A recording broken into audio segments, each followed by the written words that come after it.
కావాలనే మీ కలను నెరవేర్చుకోండి. సంప్రదించండి హెగ్డే ఫెర్టిలిటీ, హైదరాబాద్, తెలంగాణ. అందరికీ నమస్కారం. Welcome back to iDream media. నేను మీ ఝాన్సీ. ఆరోగ్యంగా ఉండాలి అంటే మందులు మాత్రమే వేసుకోవాలా? మందులు వేసుకుంటే మనకున్న ప్రాబ్లమ్స్ అన్నీ సెట్ అయిపోతాయా? ఆయుర్వేదం కాదు, అల్లోపతి కాదు, న్యాచురోపతి కాదు, సిద్ధ, యునాని ఎన్నో ఉన్నాయి.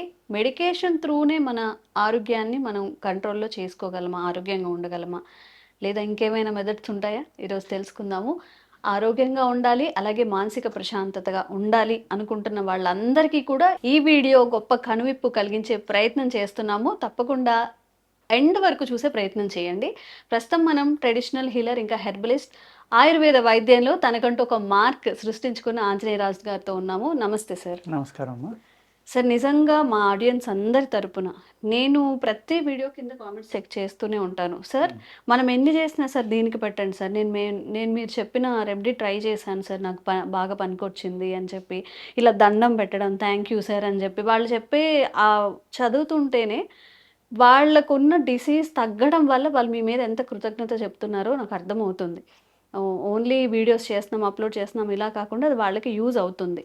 బట్ ఇప్పుడు చాలామంది అసలు ప్రశాంతంగా ఉండడం ఎలా అని యూట్యూబ్లో సెర్చ్ చేసే వాళ్ళు ఉన్నారు అంటే అది అసలు అతిశయోక్తి కాదు. ఇప్పుడు ఉన్న జనరేషన్లో అందరికీ కావాల్సింది ఆరోగ్యం, అలాగే మానసిక ప్రశాంతత. ఈ మెడికేషన్ త్రూనే మనకు ఆరోగ్యం వస్తుందా? మనం ఎలాంటి విధానాలు పాటిస్తే హ్యాపీగా ఆరోగ్యంగా ఉండొచ్చు? అంటే మనిషి యొక్క ఆరోగ్యం అనేది, ఆలోచన అనేది అతను తినే ఆహారం మీద ఆధారపడుతుందమ్మా. టోటల్గా ఆహారం మీద ఆధారపడి ఉంటుంది. ఆహారం అంటే మ్యాక్సిమం అదమ్మా. ఒక 100 తీసుకుంటే ఒక 80% ఆహార ప్రాముఖ్యత ఉంటుందా? ఉండాలమ్మా. ఉంటేనే మనిషి ఆరోగ్యంగా ఉండగలడు. ఏ విధంగానే అంటే మనం తినే ఆహారం నేను ఎంతవరకు తినాలి, నా కెపాసిటీ ఎంత, ఎన్నిసార్లు తినాలి, ఎటువంటి ఆహారం తినాలి, ఈ మూడు ప్రశ్నించుకోవాలమ్మా. అట్ ద సేమ్ టైము పడుకునే టైం కానీ, లేచే టైం కానీ, ఆహారం తినే టైం కానీ ఒక ఫిక్స్డ్గా ఉండాలమ్మా. అంతే తప్ప ఒకరోజునేమో ఉదయం 7ంటికి టిఫిన్ చేస్తే ఒకరోజు 12ంటికి తినటం, ఒకరోజేమో 8 గంటలు 9 గంటలకు పడుకుంటే ఒకరోజు 2ంటికి పడుకోవడం, 11ంటికి లేవడం, అలా కాకుండా ఎవరి పాజిబిలిటీ ఉన్నంత వరకు, సాధ్యమైనంత వరకు ఆహారం అనేది 4-5 గంటల మధ్య తినేయాలమ్మా. ఈవినింగ్ తినేసి మీరు పడుకునే టైంకి అట్లీస్ట్ 3 నుంచి 4 గంటల గ్యాప్ ఉండి అప్పుడు పడుకుంటే చక్కగా నిద్ర పడుతుందమ్మా. అదొకటి. ప్లస్ ఈ అన్ఈవెన్ ఆహారం తీసుకోవడం, దానివల్ల ఏమవుతుందంటే మీరు ఆహారం తీసుకున్న వెంటనే దాన్ని అరిగించి మీ శరీరానికి చక్కగా పంపించడం కోసం మన శరీరంలో అనేక ఆర్గాన్స్ ఉన్నాయమ్మా, అవయవాలు. అవన్నీ కూడా ఈ ఆర్గాన్ని అరిగించి దాన్ని విడదీసి ఎక్కడికక్కడ పంపడం కోసం కొన్ని ఫ్లూయిడ్స్ రిలీజ్ చేస్తాయి. మీరు టైమ్లీగా తింటున్నారనుకోండి, ఆ టైంగా ఆటోమేటిక్గా రిలీజ్ చేయడం మొదలు పెడతాయి, ఫామ్ అయిపోతాయి. ఈ టైంకి ఆహారం వస్తుంది, మనం ఈ ఫ్లూయిడ్స్ని రిలీజ్ చేయాలి అని చెప్పి. మీరు టైం మార్చేసారమ్మా, అప్పుడు ఏమవుతుంది, అవి యాసిటీస్ మనం తినే టైంకి ఫామ్ అయిపోతాయి. మీరు తినే టైంకి ఏమవుతుంది, లేట్గా తింటున్నారు, అప్పుడు రిలీజ్ చేయడం తగ్గించవచ్చు, లేకపోతే మళ్ళీ రిలీజ్ చేయొచ్చు. దీనివల్ల ఏమవుతుందమ్మా, యాసిడ్స్ అనేవి బాడీలో పెరిగిపోతుంది. పెరగడం వల్ల ఏమవుతుంది, pH పెరిగిపోతుంది, లేకపోతే పడిపోతుంది. ఈ రెండాటిలో ఏదో ఒకటి జరగడం వల్ల ఏమవుతుంది, మనిషి యొక్క స్థిమితంగా ఉండవలసిన ఏదైతే ఆల్కలిన్ వాటర్ అంటారు కదా, pH ఆల్కలిన్ అంటే ఎస్టిక్ నేచరు, ఆల్కలిన్ నేచర్ అంటున్నారమ్మా. అంటే ఇక్కడ ఏమవుతుందంటే ఎస్టిక్ నేచర్ అంటే యాసిడ్స్ ఎక్కువ పెరిగిపోవడం బాడీలో. ఈ యాసిడ్స్ పెరిగిపోవడం వల్ల ఆటోఇమ్యూన్ డిసీజెస్ ఈజీగా మనిషిని అటాక్ చేసేస్తాయి. అందుకేంటి అంటే మీరు ఈ గ్యాప్ అనేది పర్ఫెక్ట్గా మెయింటైన్ చేసి అదే టైంకి తినటం, అదే టైంకి పడుకోవడం చేస్తే మీ ఆర్గాన్స్ అన్నీ కూడా వాటిని కూడా ఈ ట్రైన్ చేసుకుంటాయి. ఓకే, నాకు పడుకునే టైం వచ్చేసిందని అది నిద్రపోతుంది, నాకు లేచే టైం వచ్చిందని లేస్తుంది. అలా కాకుండా మీరు దాన్ని కన్ఫ్యూజ్ చేశారనుకోండి, దానివల్ల అనేక రకాలైన ఎప్పుడంటే అప్పుడు రిలీజ్ అవుతుంది, దానివల్ల ప్రాబ్లమ్స్ అనేవి స్టార్ట్ అవుతాయి. మానసికమైంది, శారీరకమైంది. మానసికమైన ప్రాబ్లమ్స్ అంటే ఎందుకు వస్తున్నాయమ్మా, మెయిన్ ఇప్పుడు పవర్ ఉంది, కరెంట్ ఉంది, మనం ఇక్కడ కూర్చున్నాం, ఒకసారి మనం షూటింగ్ చేస్తున్నారు, లైట్ ఎల్లో ఆరెంజ్ కలర్ ఉంది, ఇది ఈ కలర్ పర్వాలేదమ్మా. అన్ని LED బల్బులు వచ్చేసి ప్యూర్ వైట్ బల్బులు వచ్చినాయమ్మా. అవి చూడడం వల్ల జుమ్మంటుంది అసలు, కళ్ళు కూడా ఒకసారి ఇలా ఈ యొక్క ఆలోచన పరిధిని మార్చేసి మ్యాక్సిమం కళ్ళుని కానీ బ్రెయిన్ని కానీ పాడు చేసే లైటింగ్ వైట్ లైటింగ్ మొత్తం ప్యూర్ వైట్ లైటింగ్ ఉండద్దు. ఉండకూడదు. మీకు ఆరెంజ్ కలర్, సూర్యుడు ఉదయించిన తర్వాత 8-9 గంటలకు ఏ కలర్ ఉంటాడో, అరే ప్రకృతి రంగు అదే కదా, అది మానేసి మనం కొత్త రంగు పెట్టుకుంటే ఎలా కుదురుతుంది? సూర్యుడు మధ్యాహ్నం వచ్చాక ప్యూర్ వైట్లో ఉంటాడు, అప్పుడు చూడగలరా మీరు? లేదు, చూడలేదు. కానీ ఇక్కడ ఎందుకు చూడాలి మనం? అలాగే లేత కిరణాలు ఉండగా సూర్యుని చూసి చంద్రుని చూసి చాలా ఆనందిస్తాం. అవును. ఎంత పెద్దది ఉందో, ఎర్రగా ఎంత తొందరగా దిగిపోతుందో చూడండి, ఆ కిరణాలు చూడండి ఎంత అందంగా ఉన్నాయి. ఆ మబ్బుల చాటు నుంచి వచ్చి కిరణాలు అయితే మనకు తెలియకుండానే అట్లా చూస్తాం. చిన్నపిల్లలు ఫ్లైట్ వెళ్తా ఉంటే తెలియకుండా చప్పుడు ఆకాశం ఎలా చూస్తారో మనం కూడా ఆ యొక్క ప్రశాంతత తెలియకుండానే ఆ వైబ్రేషన్ అమ్మ, అది అక్కడ ఉన్న కాస్మిక్ ఎనర్జీ అనొచ్చు దాన్ని. అది మనం తీసుకోవడం మానేసాం.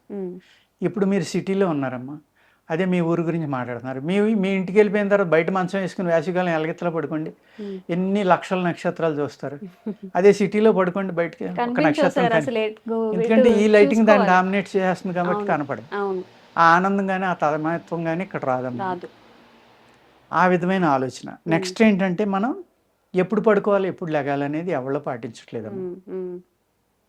పడుకునే టైంలోనేమో మెలకుగా ఉంటున్నారు, మెలకుగా ఉండే టైంలో పడుకుంటున్నారు. దానివల్ల ఆర్గాన్స్ ఎన్ని వేల సంవత్సరాల నుంచి మన బాడీలో జరిగిన ఎవల్యూషన్ వల్ల వచ్చిన సిస్టమ్ అనేది వ్యతిరేకం అయిపోతే ఏమవుతుందండి? అనారోగ్యం రాకేం చేస్తుంది? ప్లస్ ఇప్పుడు మెడిటేషన్ అంటే ఏంటి అంటే ధ్యానం అనండి. ఆ ధ్యానం ఏంటమ్మా? ఇప్పుడు మీరు నన్ను ఇంటర్వ్యూ చేస్తున్నారు, నా మీదే ఉండాలి, నేనేం మాట్లాడుతున్నానో వినాలి, దాన్ని క్వశ్చన్ చేయాలి. ఇది మన ప్రేక్షకులకి ఇంకా ఎంత బాగా అందించాలి, ఎదురుగుండా ఉన్న చెప్పగలిగిన వాళ్ళని ఏ క్వశ్చన్ వేయాలి. మీరు ధ్యానంలోనే ఉన్నారు ఇప్పుడు. కొత్తగా కళ్ళు మూసుకుని చేతులు ఎలా పెట్టుకుని బసి మట్ట వేసుకుని కళ్ళు మూసుకుని పనికిమాలిన ఆలోచనలన్నీ ఆలోచించడం కాదమ్మా. ఎప్పుడైతే మనం అవయవాల గురించి మర్చిపోవాలి, ఆలోచన తగ్గించుకోవాలని కళ్ళు మూసుకున్నామో అన్ని దారుణమైన ఆలోచనలు అప్పుడే వస్తాయి. అవును, దానికోసం మానేసే వాళ్ళు చాలా మంది ఉంటారు, అసలు నాకు ఇది వర్కౌట్ కాదేమో అని చెప్పి. తప్పమ్మా, అది అట్లా అంతటా పోతాయి కొన్నాళ్ళకి. అదేవిధంగా మనిషి ఎంత గొప్పవాడు, ఎంత భయంకరమైన వాడు, నిన్ను గురించి నువ్వు తెలుసుకోవాలి అంటే అమ్మా, నీకు దమ్ముంటే ఒక గదిలో కూర్చుని నీకు వచ్చిన థాటల్లా పుస్తకం మీద రాయమ్మా. అప్పుడు కూర్చున్నప్పుడు వచ్చిన థాటల్లా ఏదొచ్చినా మానకూడదు, ఓకే రాయాలి.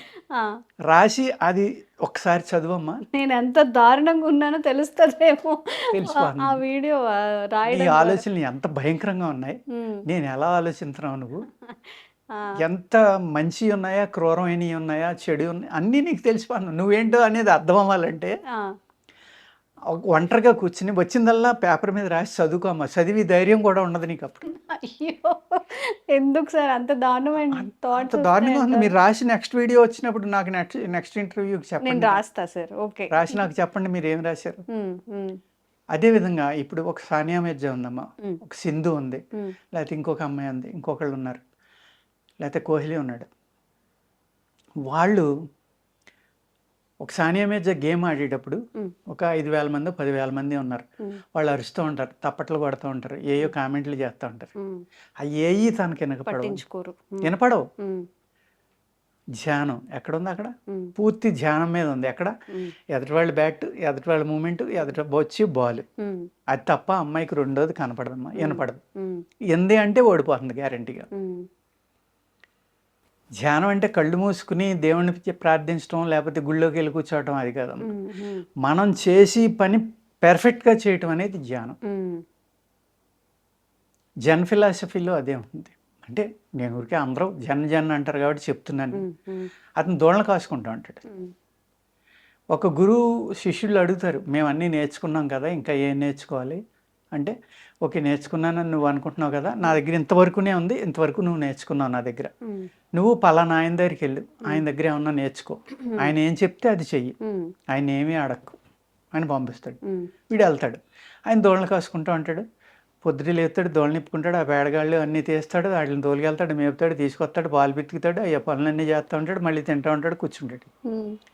2 సంవత్సరాలు ఉంటాడు ఈ అబ్బాయి అక్కడ. ఆయన ఏమి చెప్పడు. 2 సంవత్సరాల తర్వాత కోపం వచ్చి దెబ్బలాడతాడు. అరే మా గురువుగారు మీ గురించి చాలా గొప్పగా చెప్పారు, మీరు ఏమీ ఇవ్వట్లేదు, నాకు ఏమీ చెప్పట్లేదు, 2 ఏళ్ళే నాకు వేస్ట్ అయింది అంటాడు. ఇప్పుడు ఆయన ఒకటే అంటాడు, సరిగ్గా భోంచేస్తా ఉంటారు అనమాట. ఉమ్, ఇప్పుడు మనం భోంచేస్తున్నాం కదా, నేను భోజనమే చేస్తున్నాను, ఉమ్, ఇంక రెండోది ఏం చేయట్లా. నేను దోళ్ళని కాస్తున్నాను కదా, ఉమ్, దోళ్ళనే కాస్తున్నాను, ఇంకేం చేయట్లేదు. ఉమ్, అర్థమైందమ్మా? నేను స్నానం చేస్తున్నాను కదా, స్నానమే చేస్తున్నాను, ఇంకేం చేయట్లేదు. ఉమ్. అంటే ఒక పనిని పూర్తిగా ఒక ధ్యానం ఎక్స్పీరియన్స్ అంటే చేస్తూ అది తప్ప ఆయన బ్రెయిన్లో రెండోది ఉండదు. ఏ పని చేస్తున్నామో ఆ పనికి స్టిక్ అయిపోయి ఉంటాం. చాలా కష్టం అమ్మ అది, ఉమ్, చాలా కష్టం. కొన్ని సంవత్సరాలు సాధన చేసినా కూడా మీరు అక్కడికి వెళ్ళలేరు, ఇంపాసిబుల్. మనం అప్పుడు దాకా మంచిగా ఆలోచించి వాళ్ళని ధ్యానం చేద్దామని కళ్ళు మూసుకోగానే ఒక 1000 భయంకరమైన ఆలోచనలు మన బ్రెయిన్లోకి వస్తాయి. వస్తాయి. అవును సార్. సేమ్ ఇక్కడ కూడా అంతేనా? ఆ భోజనం చేయటం కూడా మనం పిల్లలకి నేర్పలేకపోతున్నాం ఈరోజు. ఏ విధంగానే అంటే చేతిలో ఫోన్ పెట్టి అన్నం తినిపిస్తున్నాం, టీవీ చూస్తా అన్నం తింటున్నాం, డైనింగ్ టేబుల్ మర్చిపోయాం, అందరూ ఆ టీవీ దగ్గర కూర్చొని కంచాల్లో పెట్టుకుని తినడం మొదలుపెట్టారు. అంటే అందరూ కాదు, మోర్ దాన్ 60-70%. ఈ 70% ఆరోగ్యాన్ని పాడు చేసుకున్నట్టు. ఎందుకు అంటే ఇక్కడ మనం తినే ఆహారం వంక చూడటం అనేది ఇంపార్టెంట్. ఈ కంటి ద్వారా దాని రంగు, ముక్కు ద్వారా దాని వాసన ఎప్పుడైతే తెలిసిందో వాటికి సంబంధించిన లాలాజారం మీ నోట్లో ఊరుతుంది, మీ నాలుగుకి ఆక్సిజన్ అనేది అందటం మొదలు పెడుతుంది. అప్పుడు మీరు నవిలిన ఆహారం ద్వారా ఆ ఆక్సిజన్ అనేది ఆ ఆహారంలో కలవడం వల్ల, ఆ ఫ్లూయిడ్స్ కలవడం వల్ల ఆ ఆర్గాన్స్కి ఈ ఆహారం అనేది వెళ్ళమ్మా మీకు బ్రహ్మాండంగా శరీరానికి ఉపయోగపడుతుంది. అదే ఆ పిల్లోడికి ఫోన్ చూపిస్తా ఉండగా మీరు పెరుగన్నం పెట్టారో తెలియదు, చారు పెట్టారో లేదో, ఎన్వి పెట్టారో, పలావ్ పెట్టారో ఆడికే తెలియదు. ఆడు ఎంత తినాలో కూడా వాడికి తెలియదు. ఆడు నోటి నిండా కూరుతున్నాడు, ఆడు తింటానే ఉన్నాడు. తల్లి ప్రేమ, నా బిడ్డకి పొట్ట బాగా రావాలి, బాగా లావుగా రావాలి, నా బిడ్డ ఆరోగ్యంగా ఉండాలి అని తప్ప ఆడిని పాడు చేస్తున్నాం అనేది లేదు. దానివల్ల అజీర్ణం వస్తుంది, అనేక రకాల ప్రాబ్లమ్స్ వస్తాయి. ఈ విధంగా మనం ఆలోచించుకుని ఆహార నియమం అనేది పాటిస్తా సమయానికి నిద్రపోయి సమయానికి లేవాలి. సమయానికి లేవాలి అంటే ఎప్పుడమ్మా? తెల్లవారుజామున లేమంటున్నారు, బ్రహ్మ ముహూర్తం అంటున్నారు. ఎందుకు అన్నారు బ్రహ్మ ముహూర్తం అంటే? బ్రహ్మ అంటే సృష్టికర్త అని మన శాస్త్రాల్లో కానీ సనాతన ధర్మంలో ఈ సృష్టి నిర్మాణమే ఆయన చేసే టైం అది బ్రహ్మ ముహూర్తం అంటే. ఆయనే ఆ టైంలో కూర్చుని ఒక రీసెర్చ్ చేయడమో, నిర్మించడమో, చదవటం చేసినప్పుడు మనం ఎందుకు చేయకూడదమ్మా? అదేవిధంగా ఆ టైంలో యూనివర్స్లో కాస్మిక్ ఎనర్జీ అనేది ఒక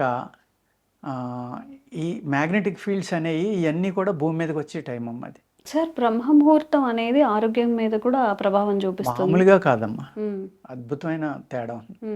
ఆ టైంలో మీరు లేచి ధ్యానం కానీ, లేకపోతే ఒక వ్యాయామం కానీ, యోగా కానీ ఏది చేసినా కూడా మిగిలిన రోజుల్లో మిగిలిన టైంలో చేసిన దాని మీద ఒక 10 times ఎక్స్ట్రా పనిచేస్తుంది. 10 times ఎక్స్ట్రా మీరు చదివినా కూడా. అందుకు ఆ టైంలో కాస్మిక్ ఎనర్జీ భూమి మీదకి ప్రసరిస్తుంది కదమ్మా. ఆ టైంలో మీ తిన్న ఆహారం అంతా అరిగిపోయి మీ ఆర్గాన్స్ అన్నీ ఓపెన్ అయ్యి శరీరం తేలిగ్గా ఉండటం వల్ల విశ్రాంతి తీసుకుని మెలుకున్నారు కాబట్టి ఆక్సిజన్ అనేది బ్రెయిన్కి హైయెస్ట్ ఉంది టైం అమ్మది. అందుకనే అప్పుడు ధ్యానం చేయమన్నారు, అందుకనే అప్పుడు సాధన చేయమన్నారు, అందుకనే అప్పుడు శాస్త్రాలు కానీ చదువు కానీ చేసుకోమన్నారు. పిట్టలు, జంతువులు అన్నీ లేస్తాయమ్మా అప్పుడు, మనం లేక మనిషి తప్ప. అదే అలవాట్లోకి మళ్ళీ వెళ్తే కనుక మీరు ఆ టైంలో ఏది చేసినా కూడా అద్భుతంగా పనిచేస్తుంది. ఆ టైంలో మీరు యోగా చేసినా, ధ్యానం చేసినా ఆ ధ్యానం వల్ల ప్రశాంతత ఉంది. ఆ టైంలో లెగటమే ప్రశాంతత వస్తుందమ్మ మనిషిలోని. అదే టైంలో స్నానం కూడా చేసేయాలండి. మీకు ఋషులు కొంతమంది చెప్తూ ఉంటారు 4 to 5 అంట దేవతా స్నానం అంటమ్మా, 5 to 6 ఏమో మనుషుల యొక్క స్నానం అంట, 6 దాటాక రాక్షసుల స్నానం అంట. అందరూ రాక్షసులు ఎలా అయితే. ఇది ఒక స్వామీజీ చెప్పారమ్మా, స్వామీజీ చెప్పారు, నేను ఎప్పుడు మర్చిపోను. ఆయన చెప్పిన కాడి నుంచి నేను 5 లోపల చేసేస్తున్నాను. అలాగా పాటిస్తే అది నిజం అవుతుంది అనేది తెలుస్తుందమ్మా. ప్లస్ 10 మందికి చెప్పగలిగే శక్తి మనకు వస్తుంది. నిజంగానే చాలా తేడా ఉంది, నాకు చాలా యాక్టివ్ అయింది బాడీ, చాలా ఆనందంగా ఉంటుంది. 3కి లేచేవాళ్ళు, 3కి లేస్తే 3:30కి లేస్తానమ్మా నేను. ఎట్టి పరిస్థితులు 7:30కి పడుకుంటానమ్మా, 8కి. అసలు ఫోన్ తోటి సంబంధం లేదు మనకు, ఫోన్ బయట పెట్టేస్తాను అవసరం అయితే. అలాగా ఇప్పుడు ప్రతిదీ అటాచ్ చేసుకోకూడదమ్మా, డిటాచ్మెంట్లో అనేది ఉండాలి. ప్రతి దాని మీద ఏదో ఫోన్ లేనప్పుడు ఏం చేసామమ్మా, ఒక ఉత్తరం రాస్తే ఒక భార్యాభర్త ఉన్నారు, దెబ్బలాడుకున్నారు. ఆ భర్త చాలా భయంకరంగా ఆ అమ్మాయిని ఏదో అన్నాడు, లేకపోతే అత్తగారు అన్నారు, మామగారు అన్నారు, అందరూ హింసించారు ఆ అమ్మాయిని. ఆ అమ్మాయి కన్న తండ్రికో తల్లికో అన్నకో ఉత్తరం రాసేది, నేను ఇలా ఇబ్బందులు పడుతున్నానని. అది అక్కడ అంది, మళ్ళీ అక్కడి నుంచి సమాధానం వచ్చి రావడానికి 10 రోజులు పట్టేది. ఈ లోపల ఈ అమ్మాయి ఇవన్నీ మర్చిపోయి మళ్ళీ సంసారంలో కలిసిపోయేది. ఇప్పుడు ఏమవుతుందమ్మా, అలా వచ్చిన నిమిషంలో ఫోన్ తీస్తుంది, వాళ్ళ అమ్మకు ఫోన్ చేస్తుంది, లేకపోతే వాళ్ళ నాన్నకో వాళ్ళ అన్నకో ఫోన్ చేస్తుంది, లేకపోతే వీళ్ళ అమ్మకో నాన్నకో ఫోన్ చేస్తాడు. నీ పిల్లం అలా ఉందా, ఆడదాన్ని ఇలా చూడాలి అలా చూడాలని వెనకాల నుంచి డైరెక్షన్. లేకపోతే నీ మొగుడు ఇలా అన్నాడా, నీ అత్త ఇలా ఉందా, వాళ్ళెవాళ్ళు నిన్ను అంటానికి, అడుగు దెబ్బలాడు అనేది అక్కడి నుంచి డైరెక్షన్. సంసారాలు ఎలా నిలబడతాయమ్మా, అర్థమైందా? నెక్స్ట్ ఇంకోటి ఏంటంటే, వయసు అయిపోయాక పెళ్లి చేసుకుంటున్నారు. వయసులో ఉండగా పెళ్లి చేస్తే మగవాడికి స్త్రీ కావాలి, స్త్రీకి మగవాడు కావాలి. ఈ పగలెంత దెబ్బలాడుకున్నా సాయంత్రం చోడికి పక్కెక్కి చోడికి అన్నీ మర్చిపోయేవారమ్మా, సంసారం నిలబడి ఉండేది. ఇప్పుడు ఇద్దరు ఉద్యోగం చేయాలి, ఇద్దరు అలసిపోయి వస్తారు, వాళ్ళు అటు తిరిగి పడుకుంటే వీళ్ళు ఇటు తిరిగి పడుకుంటారు. పిల్లలు పుట్టలేదంటారు, ఎలా పుడతారమ్మా, గాల్లోంచి వస్తారేంటి పిల్లలు? ఆ సంసారం అనేది సరిగ్గా చేస్తున్నారా, ఎంజాయ్ చేస్తున్నాడు, ఏం ఎంజాయ్ చేస్తున్నారు వాళ్ళు? ఒక కారు ఉంటే ఎంజాయ్ చేసినట్ట, ఒక మంచి ఇల్లు ఉంటే ఎంజాయ్ చేసినట్ట, ఒక మంచి స్పాంజ్ పరుపు ఉంటే ఎంజాయ్ చేసినట్ట, ఒక ఫ్యాన్ ఉంటే, ఒక ఏసీ ఉంటే ఎంజాయ్ చేసినట్ట, ఒక 2 గ్రాములు బంగారం కొనుక్కుంటే ఎంజాయ్ చేసినట్ట, ఏంటి చెప్పండి? అది కాదు ఎంజాయ్మెంట్ అంటే. అసలు కరెక్ట్ ఏజ్ ఏంటి సార్ మ్యారేజ్ చేసి? ఒకళ్ళతోటి ఒకళ్ళు ప్రేమగా ఉండాలి, షేర్ చేసుకోవాలి, స్థిమితంగా ఉండాలి, ఆ మంచి చెడ్డ అనేది ఆలోచించుకోవాలి. 30 ఏళ్ళు 32 ఏళ్ళు వయసు వచ్చాక ఈ లైఫ్లో సెటిల్ అయ్యాక పెళ్లి చేసుకుంటున్నాం అంటున్నారు కదా, మరి సెటిల్ అయ్యాక పెళ్లి చేసుకున్నప్పుడు గొడవలు ఎందుకు వస్తున్నాయమ్మా? అసలు గొడవలు రాకూడదు కదా. ఎక్స్పెక్టేషన్స్ లైఫ్ అనుకున్నట్టుగా లేదనో, లేకపోతే నేను ఇంత సంపాదిస్తున్నాను ఎందుకు ఎక్స్పెక్టేషన్స్ కరెక్ట్ మీరు అన్నది. ఎందుకంటే లెక్కలు, పక్కోడు 1 కోటి రూపాయలు ఇల్లు కొంటే నేను 5 కోట్లు కొనాలి, లేకపోతే 10 కోట్లు విల్లా కొనాలి, ఆడేదో కారు కొంటే నేను బెంచ్ కారు కొనాలి, లేకపోతే ఇంకోటి కొనాలి, లేకపోతే నా పిల్లల్ని, అసలు పిల్లలకి 2 లక్షల నుంచి 4 లక్షల డొనేషన్లో ఫీజులు కట్టి చదివించడం ఏంటో నాకు ఎప్పుడు అర్థం అవదమ్మా. అవును, అదేంటో నాకు అర్థం అవుతుంది. ఆ చదువులు పోనీ పని చేస్తున్నాయి, ఏమి పని చేయట్లేదు. ఈ ప్రపంచంలో సీఈఓలు ఎవరైనా దుంపల బళ్ళు చదివిన వాళ్ళు, కాన్వెంట్లో చదివిన వాళ్ళు చూసుకోండి అమ్మా మీరు. సత్యానాథ్ వాళ్ళ కాడి నుంచి ఇంకొకళ్ళ కాడి నుంచి ఎవరైనా సరే దుంపల బళ్ళు చదివిన వాళ్ళే.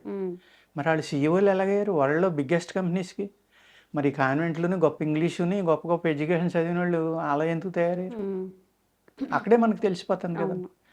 ఒక ఎంటీగా పెరిగే పిల్లవాడు చదువు మీద ఒత్తిడి లేకుండా గురుకులం లాంటి దాంట్లో చదివిన ఎవరైతే ఉన్నాడో వాడు ఎక్స్ట్రాడినరీ ఇంటెలిజెంట్ అవుతాడు. ఆ గురుకుల సిస్టమ్ అనేది మళ్ళీ ఇప్పుడు మనకి వెనక్కి రావాలి. వస్తుందంటారా సార్? డెఫినెట్గా వస్తుందమ్మా, చాలా చోట్ల పెడుతున్నారు ఇప్పుడు. మేము కూడా స్టార్ట్ చేద్దాం అనుకుంటున్నాం విత్ ఇన్ 3-4 ఇయర్స్లో. డెఫినెట్గా అదే కావాలమ్మా ఇప్పుడు ప్రకృతిలో. ఇవాళ మానవాళికి కావాల్సింది ఏంటంటే మీరు చెప్పినట్టుగా బ్యాక్ టు పెవిలియన్, అంటే మన అమ్మమ్మలో నానమ్మలో వాళ్ళందరూ ఎలా బతికారు ఆ విధమైన జీవన విధానంలోకి వెళ్ళినప్పుడే ఇక్కడ సుఖం అనేది కానీ, డబ్బుని కానీ, ఆస్తిని కానీ, ఆహారాన్ని కానీ ఎంజాయ్ చేయగలం అండి. అంతే తప్ప ఈ విధమైన జీవన విధానంలో ఎంజాయ్మెంట్ అనేది లేదమ్మా. భ్రమలో ఉన్నారు, ఎంజాయ్ చేస్తున్నాం అనుకుంటున్నారు. ఆ ఎంజాయ్మెంట్ ఏంటి? 3ంటికి వెళ్ళి పలావ్ తినొచ్చి, 4ంటికి వెళ్ళి పలావ్ తినొచ్చి, లేకపోతే ఏదో సినిమా హాల్లోకి వెళ్ళి సినిమా చూసి వచ్చి, లేకపోతే ఆ లైట్లతో దేదీప్యమానంగా వెలిగిపోయి షాపింగ్ కాంప్లెక్స్కి వెళ్ళి అక్కర్లేని కొనుక్కొచ్చి డబ్బులు వేస్ట్ చేసి అది ఎంజాయ్మెంట్ అనుకుంటున్నారు. కాదమ్మా, అదంతా భ్రమ. ఒక్కసారి కళ్ళు మూసుకుని ఆలోచిస్తే ఎంత భయంకరమైన భ్రమ వాళ్ళకే అర్థమవుతుంది. అదే బ్యాక్ టు రూట్స్ అనే పదం చాలా చిన్నది, కానీ మనం ఎంత దూరం వెళ్ళిపోయామో మీరు చెప్తుంటే అర్థమవుతుంది. అసలు నిజంగా ఏది జీవితం, మనం ఎందులో మీరు అన్నట్టు మాయలో ఉన్నాము, మాయలోనే బ్రతుకుతున్నాము అనేది చాలామంది తెలుసుకోవాల్సిన విషయం. ఆహారపు అలవాట్ల నుంచి, మనం షాపింగ్ చేసే హ్యాబిట్స్ నుంచి, మ్యారేజ్ చేసుకునే వయసు నుంచి, పిల్లల్ని కనే దగ్గర నుంచి, అంటే ఒక భారతదేశంలో ఉన్న సంప్రదాయాలు ఏవైతే ఉన్నాయో దానికి చాలా దూరంగా లాగేసి ఎక్కడో ఉన్నట్టు నాకు అనిపిస్తుంది. ఈరోజు నిజంగా నేను చెప్పినట్టు కనువిప్పు కలిగించే వీడియో సార్ ఇది. ఎంతమంది అర్థం చేసుకుంటారో, అంత డీప్గా వాళ్ళకి అర్థమైందో లేదో తెలియదు, కానీ చాలా అవేర్నెస్ కల్పించే వీడియో. మీతో ఇంకా చాలా వీడియోస్ చేసి అందరికీ అవేర్నెస్ కల్పించే ప్రయత్నం చేద్దాం. Thank you sir. నమస్తే అమ్మా.